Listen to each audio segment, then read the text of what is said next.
ত্রিপুরায় দীর্ঘদিন ধরে বেকারত্ব একটি বড় সামাজিক সংকট। এই সংকটকে কেন্দ্র করে রবিবার মেলার মাঠে ছাত্র যুব ভবনে বামপন্থী যুব সংগঠন ডিওয়াইএফআই এর উদ্যোগে একটি বিশেষ কনভেনশন অনুষ্ঠিত হয়।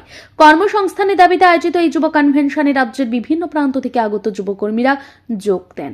অনুষ্ঠানে মূল বক্তা হিসেবে উপস্থিত ছিলেন ডিওয়াইএফআই সর্বভারতীয় সাধারণ সম্পাদক হিমগ্নরাজ ভট্টাচার্য। সাংবাদিকদের মুখোমুখি হয়ে তিনি বলেন, 2014 সালে কেন্দ্রে বিজেপি সরকার ক্ষমতায় আসার পর থেকে একের পর এক জনবিরোধী নীতি গ্রহণ করা হয়েছে, যার পরিণামে বেকারত্ব দেশে ভয়াবহ আকার নিয়েছে। তিনি আরো বলেন, দেশ জুড়ে কলকারখানা বন্ধ হচ্ছে, নতুন কোনো শিল্প গড়ে উঠছে না, চাকরি নেই, বিকল্প কর্মসংস্থানের সুযোগ নেই, ফলে নতুন প্রজন্ম ভবিষ্যৎহীনতায় ভুগছে।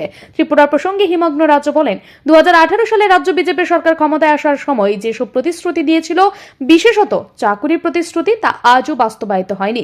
স্কুল কলেজ থেকে প্রতি বছর হাজার হাজার পড়ুয়া পাশ করছে, অথচ তাদের জন্য নেই স্থায়ী বা প্রকৃত কোনো কর্মসংস্থান। রাজ্যের অর্থনীতি শিল্প শূন্য, গ্রাম থেকে শহর কোথাও কর্মক্ষেত্রে দেখা মিলছে না। তিনি পাহাড়ি এলাকার পরিস্থিতি নিয়ে উদ্বেগ প্রকাশ করে বলেন, উপজাতি অঞ্চলে তিপ্রা মাথা মিথ্যা প্রতিশ্রুতি দিয়ে মানুষের ভোট নিয়েছে, কিন্তু এখন পাহাড়ের মানুষ উপলব্ধি করতে শুরু করেছেন তারা প্রতারিত হয়েছেন।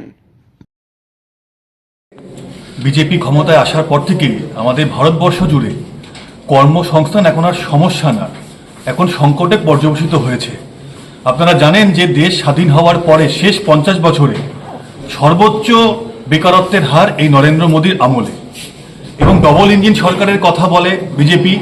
যেখানে যেখানে রাজ্যের সরকারে বিজেপি ক্ষমতায় আছে সেই রাজ্যগুলোর অবস্থা অত্যন্ত খারাপ এই কর্মসংস্থানের প্রশ্নে। এই ত্রিপুরা রাজ্য, এই রাজ্যতে প্রতিদিন বেকারত্বের হার বাড়ছে। এখান থেকে গ্রাম থেকে একদম শহর থেকেও এখন বাইরে ছেলেরা মেয়েরা কাজ করতে যাচ্ছে, আর দুর্ঘটনা ঘটছে, কফিন বন্দি হয়ে ফিরে আসছে ত্রিপুরার বুকে। এর সাথে পড়াশুনো করেছে, যোগ্যতা অনুযায়ী কাজ চায়, কিন্তু সেই কাজ ত্রিপুরার বিজেপি সরকার এবং কেন্দ্রের বিজেপি সরকার দিতে পারছে না। এর বিরুদ্ধেই হচ্ছে আজকে আমাদের এই কনভেনশন। আজকে কর্মসংস্থানের সমস্যা এমন একটা জায়গায় পৌঁছে গিয়েছে যেখানে একজন কাজ না পেয়ে আত্মহত্যা পর্যন্ত করতে বাধ্য হচ্ছে। সামান্য 200 টাকা রোজগার করবার জন্য এখন ওই বাইকে গাড়ি চালিয়ে লোকের বাড়িতে খাবার পৌঁছে দিচ্ছে, যার কোনো স্বাস্থ্যের নিরাপত্তা নেই, কোনো রকম কোনো নিরাপত্তা নেই। 10 মিনিটে লোকের মাসকাবাড়ির বাজার পৌঁছে দেবে বলে কোম্পানিগুলো বিজ্ঞাপন করছে।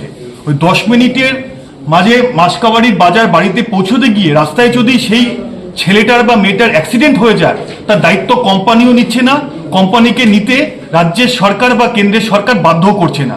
এর বিরুদ্ধেই হচ্ছে আমাদের ডিওয়াইএফআই এর লড়াই। এই যুব কনভেনশনে উপস্থিত ছিলেন ডিওয়াইএফআই রাজ্য সম্পাদক নবারুণ দেব, সভাপতি পলাশ ভৌমিক সহ সংগঠনের বিভিন্ন জেলা প্রতিনিধি ও কর্মীরা। ব্যুরো রিপোর্ট, ঋদ্ধি নেটওয়ার্ক।